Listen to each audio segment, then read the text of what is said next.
Hey, you guy. Hello. Congratulations on the show. Thank you.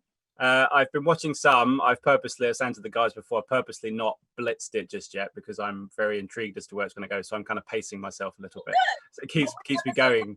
So with lockdown, everything, it means I can keep going back rather than just blitzing it. So that's good. Yeah. So congratulations. I mean, I really love it so far. It's really fantastic. I just wondered how excited you are at the moment for the show to finally be coming out and for people to be able to see it. Oh my God, Scott, it's been 10 years. 10 years. I am over the moon. And it's funny, I will say that it's been hard to feel excited about it because of everything that's been happening in our country and in the world. It's been heartbreaking to continue to see the deaths of Black people and just knowing that history. And so it's been a heavy time.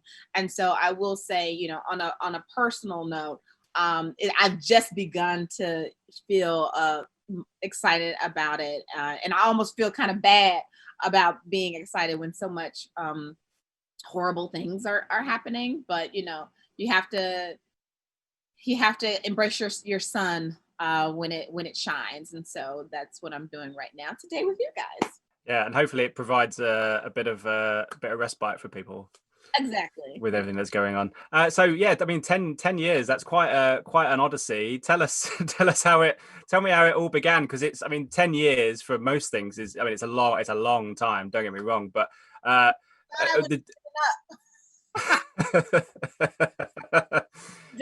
I will come back and I will so it began when I was researching, and it took me 6 years to do all of the work in terms of going to clubs and talking to women to really understand why they made the decisions to become dancers. And it culminated in a play, which was Pussy Valley. And I very quickly learned that I was like, oh my God, this ain't no play. This is a TV show, because there was just so much going on. There were so many stories to tell. Like within a year, millions of people, go in and out of strip clubs. And so just, there's a million points of inspiration. And so I knew that I needed to flip it quite quickly into long form storytelling. And luckily, when I pitched it to Starz, they immediately saw the potential in the piece. And it took me 4 years after the play to hammer it into a TV show. I had an amazing writers room, extremely diverse writers, and we were able to figure out what an amazing story engine was, and we've used the play as a jumping off point of inspiration. It must be great as well going to a studio like Starz, in the sense that you've been able to make the show and tell the story that you want to do, rather than it maybe becoming diluted as a lot of adaptations do over the years, whether it's books or plays or everything else. That must fill you with so much joy that they've allowed you to make it exactly how you wanted to make it. It is exactly how I wanted to make it, for better or worse. They were always like, leave her alone, let her do what she want to do, which I'm so grateful for. Like, who gets that opportunity? It's so rare. Whether it doesn't matter who you are. And then the fact that I'm a woman, and then a woman of color, that's even more singular. And so I'm very honored and just overwhelmed sometimes that I was given that opportunity to create my art and tell this story. Yeah. How challenging has it been for you to adapt it from the play into the show? Or has that been quite an easier transition than you had realized, given you've got this amazing team and everything else? Or was it quite more difficult than you had anticipated? Doing something good ain't never easy. Woo, no. It wasn't easy at all. And I think, the biggest challenge was the learning curve of being a showrunner, and the fact that you had to, look at something that was, 2.5 hours long, maybe 3 hours long, and then, pull it and to 8 hours long, and then, possibly beyond. Just learning what TV writing was. Like, I had worked on a show before, but to be in charge of a creative ship yourself, it requires you to be two different people. You have to be a visionary, because you're creating the world, you've created these characters, but you also you have to be a producer, and you have to make really hard choices in regards to budget and in regards to cast. I always say that there ain't no book, there ain't no there's nothing out there that teaches you how to do this job. But the thing that I think was the best training ground was being a mother, because I learned how to make life or death decisions based on little to no sleep. And that's kind of what show running is. You're up and running, it's 2 a.m. and you gotta make sure that everyone is healthy and able to do the work, and are putting forth this amazing creative product that the world wants to see. So it's the huge challenge is just the learning curve. Like, you can't, unless you do it, there's no way to learn it.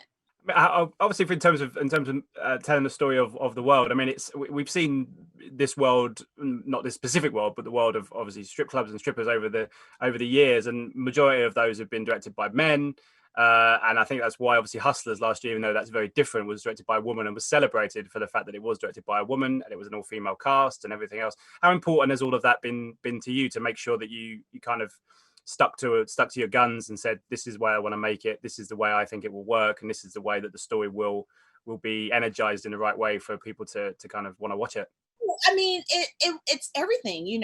I feel as though this goal of having a strip club show told through the female gaze was what we were always aiming for, and very specifically the Black female gaze. The fact that we are focusing on a group of women that exist at the intersection of race, class, and gender. I can use my own, and have used my own lived experience to fuse authenticity into those characters, and beyond me and my diverse writers room, and mostly female writers room doing the writing, the fact that we had 8 female directors helming each episode. We were always aiming for women, the world to be seen through a woman's eyes, and the fact that our directors in particular had already been investigating the female gaze in their own work, and understood this heavy inheritance of hypersexualized images of women in the media. They knew how to push up against it, confront it, subvert it. And so you can see that clearly, with even just the camera movement in our show, the camera placement, the fact that we use a lot of POV shots in the show. This is a show, this is a story that it is told from inside of the club, from the pole sometimes, because we want to put the audience in the high heel platforms of these women's shoes. In terms of when you did all your research over the decade that you were doing it, were the characters kind of crystallized from one particular place, or were all of them kind of little bits and pieces of everyone else? Because there's so many distinctive characters in here. I just wonder whether they were amalgamations of lots of people, whether they were, a few of them were people who just went, that person is going in my show. Yeah, I mean, it's bits and pieces. I like to get a little cayenne pepper from that one, a little cumin from that one. I'm gonna get a little salt from that one, and you kind of like mix it up in a pot. Like, for example, Uncle Clifford is an amalgam of my mom, my dad, and my Uncle Clifford. Mercedes is inspired by a lot of the women that I met. What I came to find is that Mercedes is actually a very common stripper name, but what's interesting about our Mercedes is that that's her real name as well. So I've met a lot of Gidgets. I've met a ton of Gidgets. The U.S. Pole Dancing Championship is a place that I went to where you see a lot of women competing in pole dance competitions, and there were a lot of dancers who ended up inspiring me. There's this dancer who actually ended up becoming one of our stunt doubles, Alethea Austin. She became a stunt double for Gidget, and she was one of my inspirations for that character. And it's so crazy how that all came full circle. So yeah, I would say all over, it's, you know, the inspiration points were endless. And you know, but genius is in the choices, right? Genius is in the choices, and it's about how you know, take that spice from that one, that salt from that one, and make a really good yummy character. And I guess when you'd come up with the characters, it must have been quite a search to find the right people. But was it a case of when you saw so many people that all the guys that you've got, be it Elarica, be it Nicco, be it Shannon, all the guys, that they came in and you just thought to yourself, yeah, that's it. I've made my job even easier by getting all of these people. They all made my job easy, because I think these are characters that you've never really seen, and so you can't say, well, so and so did this role, so they can easily play Uncle Clifford. Like there's no Uncle Clifford out in the world. Luckily, in the case of Nicco actually did the play version, and so I had someone who had been in the trenches with me for that long period of time to, you know, step up to the plate and take the role on for the TV version of the story.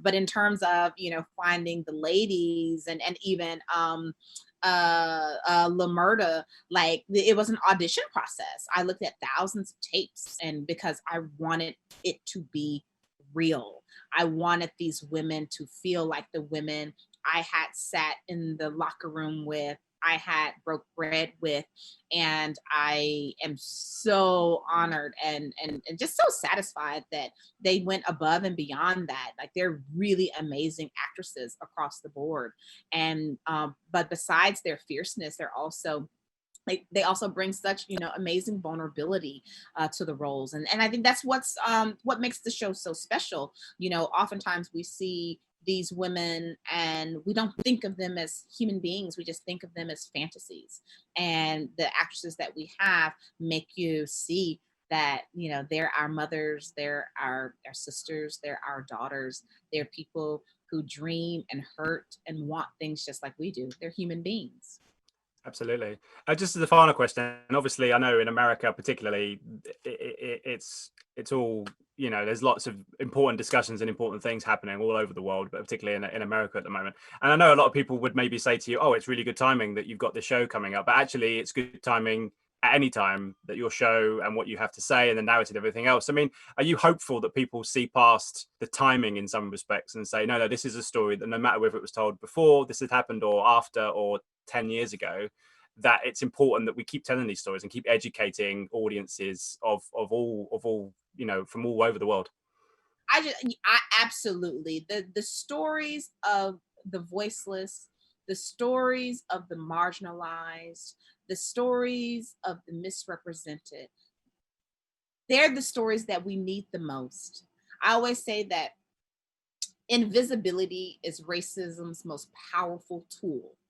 The fact that there are whole populations that we haven't been able to see and know intimately because of the structure of white supremacy in our country and quite frankly our world, and the fact that we are, you know, unveiling this mass array of complicated predominantly Black characters, while it is in alignment with the moment, because, you know, Black lives matter and they have always mattered. But I think the world is ready to take in the stories and of those people, because Black stories matter and they've always mattered to me. And I think we are just now kind of realizing and that story creates empathy, it creates understanding, cultural understanding, and it shifts the culture by humanizing people who have been dehumanized for so long. Absolutely. Katori, absolutely pleasure talking to you. I could talk to you for forevermore. Wonderful chat. Thank you so much for your time, and stay safe. Stay safe. Bye-bye. Pleasure. Ladies and gentlemen, you're watching Hey You Guys. Hey, you guys, huh? Hey, you guys. Is that from the Goonies? It is indeed, yes. Nice. Hey!